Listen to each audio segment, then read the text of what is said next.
Well, hello, good morning, good evening, good afternoon, wherever you are in the world, whatever time of day it is. And welcome to the Recruiting Gym Fitness Week. And of course, I'm doing the physical. Why wouldn't I? Mr. Recruiter Fit. So today's session is called How Physical Fitness Helps You at Work. So let's have a little look at what we're going to cover. And I've got some supporting slides that I'll fling up either there or there. So what is physical fitness? What are the key elements of physical fitness? Why is physical fitness important to you? How does physical fitness help you mentally? And how can you relate the 11 elements of physical fitness to your job? Spoiler alert, there's 11 of them. And then of course we'll finish off with some workouts for you to take away. So let's have a look at what is physical fitness. Physical fitness is a state of health and well-being, more specifically the ability to perform certain aspects of sports and occupation as well as your daily activities. Physical fitness is generally achieved through proper nutrition, moderate or even vigorous physical exercise, and of course sufficient rest, which we'll talk about. So what are the key elements of physical fitness? Well, there are 11 of them. 5 are going to be health-related ones and 6 are going to be skills-related ones. So let's crack on with the health ones first of all. The first one is cardiovascular endurance. Now, this is the ability of the heart and the lungs to supply oxygen to all the working muscles, especially important if you do endurance events. There's also something called muscular endurance. Now, this is the ability for the muscles to continue contracting, or groups of muscles to continue contracting, particularly against resistance, such as weights over a period of time. But this is called endurance because it enables the muscles to work without feeling fatigued. Then you've got muscular strength. This is about the amount of force that you can put out or the amount of weight that you can lift or carry. Then you have flexibility. Flexibility is the ability to have a joint or a series of joints working through unrestricted, pain-free ranges of motions. Now, although flexibility varies widely across individuals, person to person, you do need to have a minimum range of movement that is necessary for you to have good body physical health. For example, can you touch your toes? I don't expect you to do that right now. Body composition. This is such an important one. It describes the amount of fat, bone, water and muscle that you have in your body. So measuring your body's composition will tell you what your own unique physical makeup is. And that will help you to identify areas to improve upon. And that is going to give you overall better health and wellness. Now, this includes what you put into your body. And I know for a fact that I carry around too much visceral fat, not on display today, but that is purely down to my choices of food and quantity of food. Now let's focus on the 6 skills-related elements. And the first one is speed. This is about the maximum rate at which an individual is able to perform a movement or cover a distance in a certain period of time, putting all the body parts into action as quickly as possible. Second one is power. Power is defined by the amount of work done in a particular time, the ability to have that maximum muscular contraction instantly. So we call this that explosive burst of movements. Now, the 2 components of power are both strength and speed. Then we have agility. Agility relates to the ability to rapidly change your body position with speed as well as accuracy. Basketball and netball are great examples of this, but so too is any combat sport or martial arts, because you have to be agile enough to avoid getting hit. Balance. Balance is the ability to stay in control of your body's position, and obviously yoga is very good for this, and often types of dance, ballet in particular.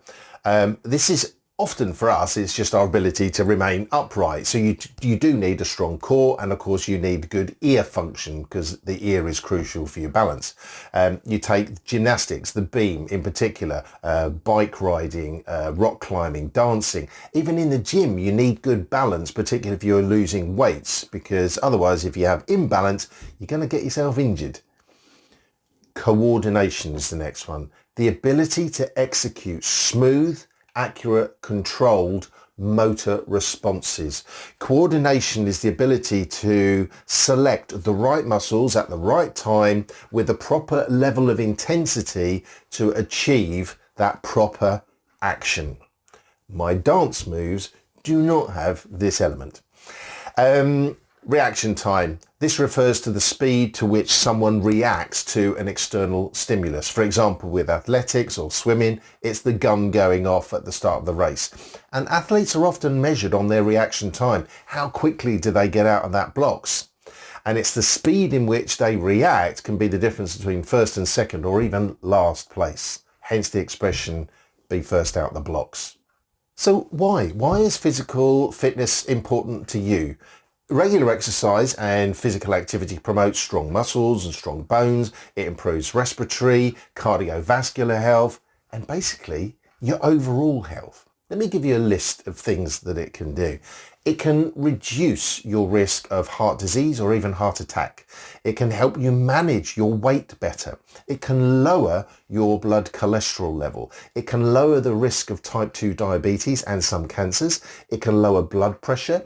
It can lower the risk of developing osteoporosis. It can lower your risk of falls, and it helps you to feel good about yourself. Yeah. Look good and feel good. These 8 reasons certainly convince me. I mean, who would actively want to be or have any of these things by choice? So how does physical fitness help you mentally? Well, the first thing is, if you're worrying about your physical fitness, that's potentially a good starting point. Because if you're worried about it, the chances are you're more likely to then do something about it.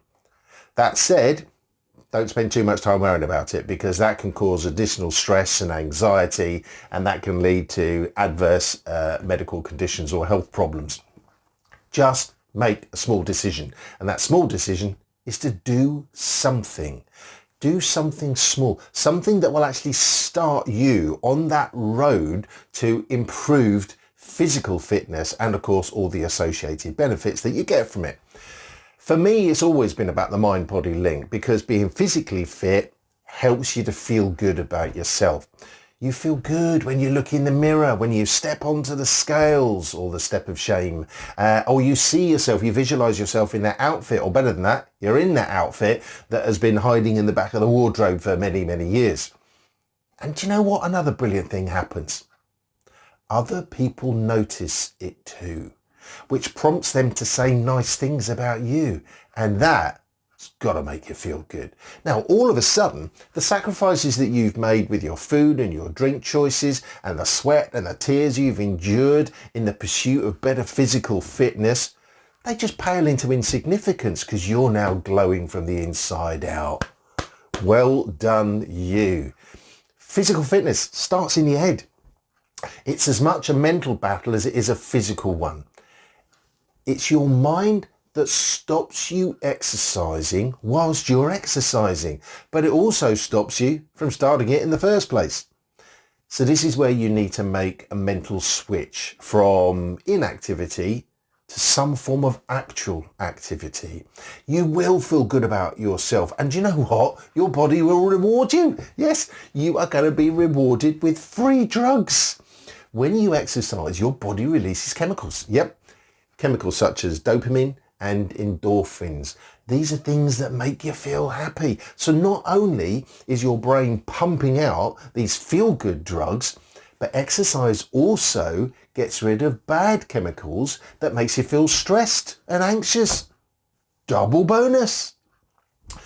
But the free drugs don't stop there, as physical activity also stimulates the release of oxytocin and serotonin. Now, you've probably heard of these. Serotonin helps to reduce depression. It helps you to manage anxiety, whilst oxytocin, probably not one of the most popular ones, you might be aware of it, but this has another name. It's called the love drug. Yeah, the love drug. I'm not saying any more on that. So these brain chemicals play an important part in regulating your mood. So bottom line, the chemicals being released will help you with your mental state. I know that when I'm exercising, I'm not thinking about personal stresses or day-to-day work stresses. I'm focusing on listening to my music, counting, my body position and my routine. And I have a quote in my gym, which is my garage converted into a gym. And it says, "I really regret that workout." Said no one, ever. It's so true. I always feel good after a workout. And in the summertime in particular, get all hot and sweaty and then go out, sit on the patio and have a nice cold beer. And undo all the work I've just done. No kidding. So look, how can I relate these 11 elements of physical fitness, or rather how can you relate these 11 elements into your job? Well, quite easily actually. And I do want you to pay particular attention here, because all of these are going to be used in your workouts a little bit later on. So let's go back to the cardiovascular endurance. You are the beating heart of your business, and hopefully you're in this for the long term. So you need to have endurance. Now look, there are going to be things that will make your blood boil, it will make your heart pump a whole lot faster. So don't forget to take time out to rest your pump. Muscular endurance. Remember, this is about continuing even when there is resistance. There's going to be plenty of resistance in recruitment, let's face it, whether you're a manager, an owner, recruiter. And you need to make sure that all of your muscles, your business muscles, are in tip-top shape, because that's going to help you in the long run. Muscular strength. This is about force. It's about weight. I mean, how forceful are you? How much weight do you put into your candidate searches? How much force and effort and weight and strength are you putting behind your BD calls and approaches? Being strong and being confident can often beat off a much weaker competition. Flexibility. Now, although on the surface this is quite similar to agility, flexibility focuses more on your range of flexibility. Flexibility with your suppliers, your clients, your candidates, your colleagues, co-workers, flexibility on rates, on terms, on timeframes. Perhaps you're flexible on those because you want to remain competitive within your particular market. And then let's go back to body composition. Are you feeding yourself? Are you feeding your people, your business with the right fuel at the right time and the right quantity? Are you cutting out bad habits that might have made you or your business sluggish and therefore less effective? Speed. So although reaction time is about how quickly you react, speed is more about your ability to up the pace sometimes, get things done within a particular time frame, the speed at which you get things done. Working too slowly or always looking for that sort of perfection could mean to you losing the race. Power. Power is a combination of strength and speed, but it's that ability to release that explosive power when you need it. Agility. You and your business, you've got to be agile.